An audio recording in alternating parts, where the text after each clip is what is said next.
સાધુ આવ્યા વડલાની હેઠ જાણે એવા સંતો આવ્યા વડલાની હેઠ એવો વડલો વરસાયો સાચા મોતી રે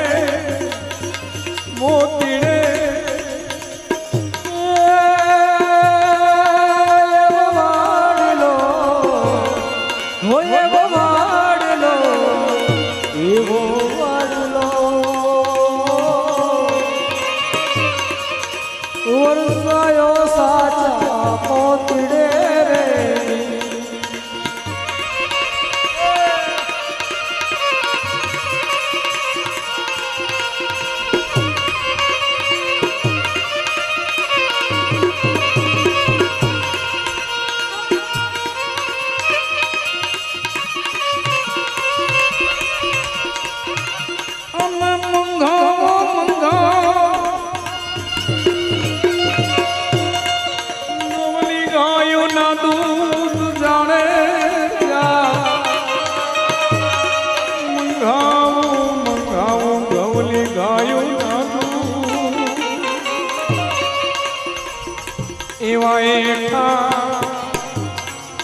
એવા એઠા એ દૂધણા સાધુ નહીં જમે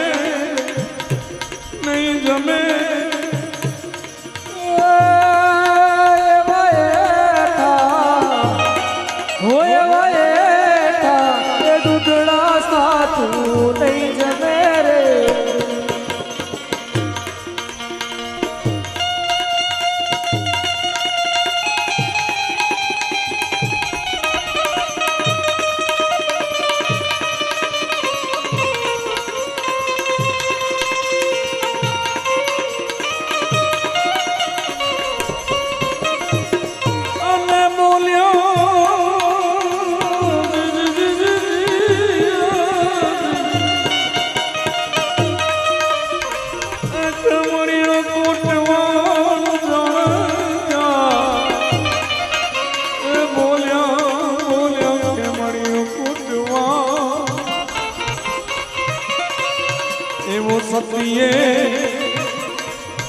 એવો સતીએ એ ગાયો રે હરિનો ઝૂલણો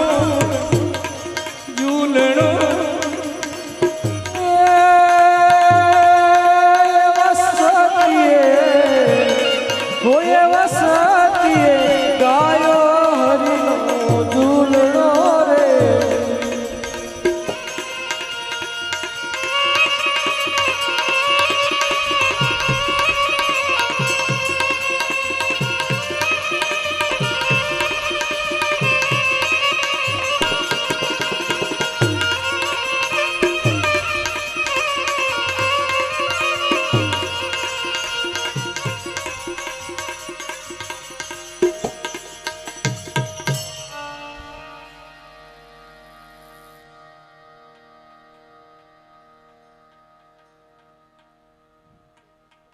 જેવી કરે છે કરણી ભરવી એવી પડે છે અને આ તું કર્મોનું બદલો તું બાપ અહીંનું અહીં જ મળે છે.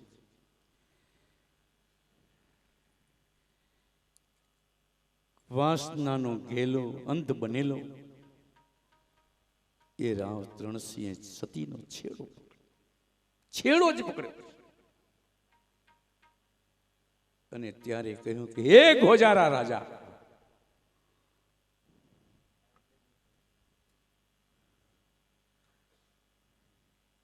તું આ પ્રજાનો બાપ થઈને એક દીકરી અને બસ તીવ્ર નજર કરીને સંકલ્પ કરી લીધો કે હવે આ દેહની આ જગતમાં રખાય નહીં. જે દેહથી કામ વાસના ઉત્પન્ન થાય એ દેહ રાખીને રાખવાનું. કારણ મતલબ સંકલ્પ કરી લીધો કે આ જગ્યાએ અહીં જ બસ સમાધિ લેવી. અને સખી સૈયરોને કહ્યું કે બહેનો તમે જાઓ ઘરે અને ખેવણાને કહેજો કે ખનન કોદાડીને પાવડો લઈને અને ગત ગંગા સાધુ સંતોને મારા છેલ્લા સીતારામ કહેજો. રામદેવજી મહારાજનું ધ્યાન ધરી અને ડારલભાઈ તે જ જગ્યા ઉપર સ્થિર થઈ ગયા. રાવત પોતાના મેલે આવ્યો. અંગમાં અગ્નિ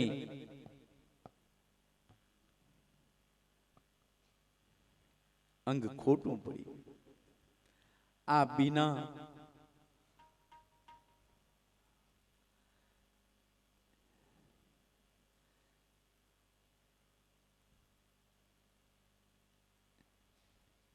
પ્રભાવતીને બધી એની દાસીએ કહી, બા આ ઘટના બની છે.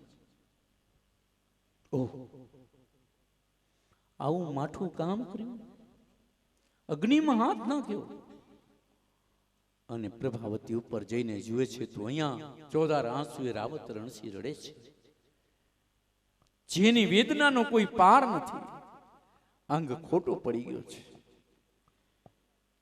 પ્રભાવતીએ પૂછ્યું કે ના, તમને આ શું સૂજ્યો? દેવી, એ મારો પાપ અને પરિણામ એનું મને મળ્યું છે. મેં સતી નારીનો આ છેડો પકડવામાં મેં મહાપાપ કર્યુંનું પરિણામ મને આજે પડ્યું છે. દેવી, એક ક્ષણનો વિલંબ કર્યા વગર મને લઈ જાઓ. અહીં સખીઓ ત્યાં જઈને ઊભી રહી, આંખોમાંથી અશ્રુની ધારા વહે છે. ખેમણાએ પૂછ્યું, દેવી ક્યાં? પણ કોઈની જીભ પડતી નથી. આંખોમાંથી દળદળ આંસુ પડે છે. અરે કહો, બનેલી ઘટના કઈ? સાધુ સંતો જતી સતીઓ બધા એક સ્વર નીકળ્યો. અને એ વાત તો નિશ્ચિંત છે કે આવા સત આત્મામાંથી, એના હૃદયમાંથી જે શબ્દ નીકળે એ વ્યર્થ થાય ખરો? કદાપી નહીં થાય. એમાંથી જ્યારે આહા નીકળે છે ને, એ આહા બહુ આશીર્વાદ નીકળે તો બેડો પાર થઈ જાય.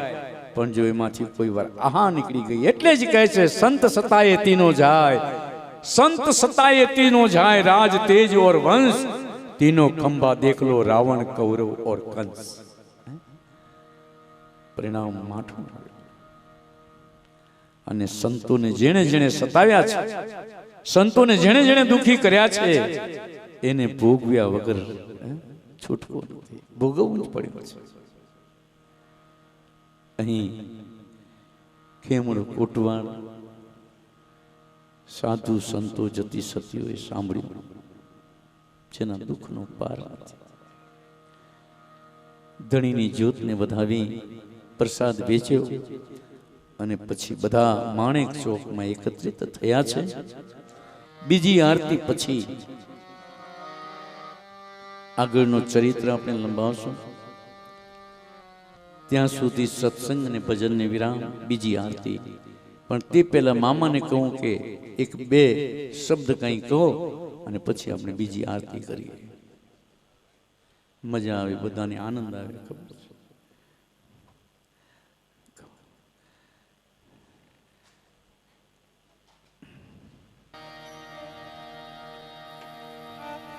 પીર રામદેવની આરતી, હો પીર રામદેવની આરતી.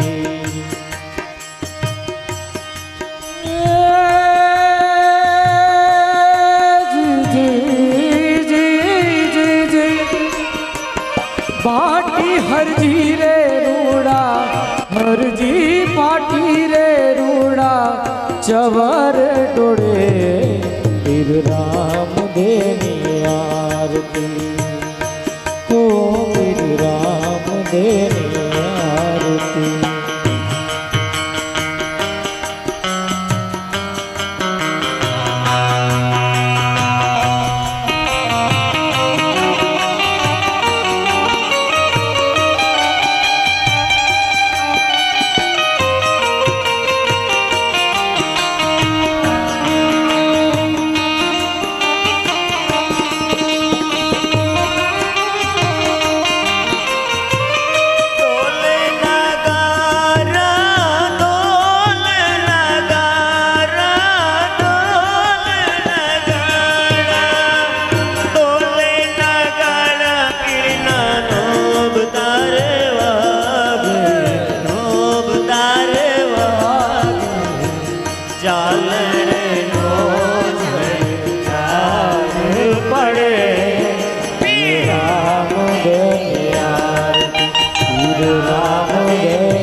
राम देनी आरती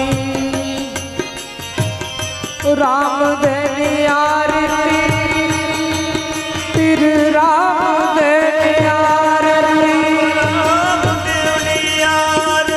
फिर राम देनी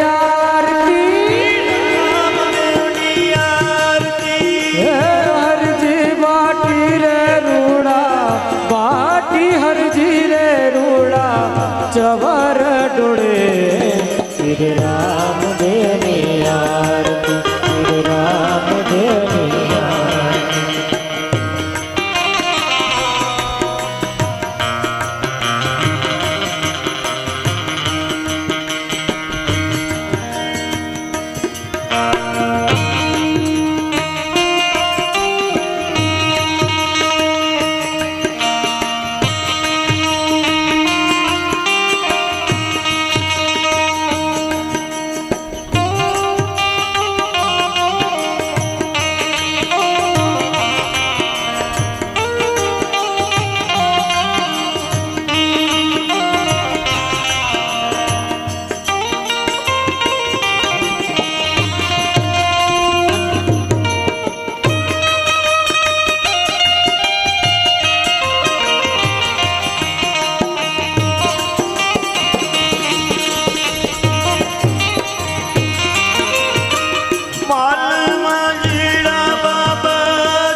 બાબા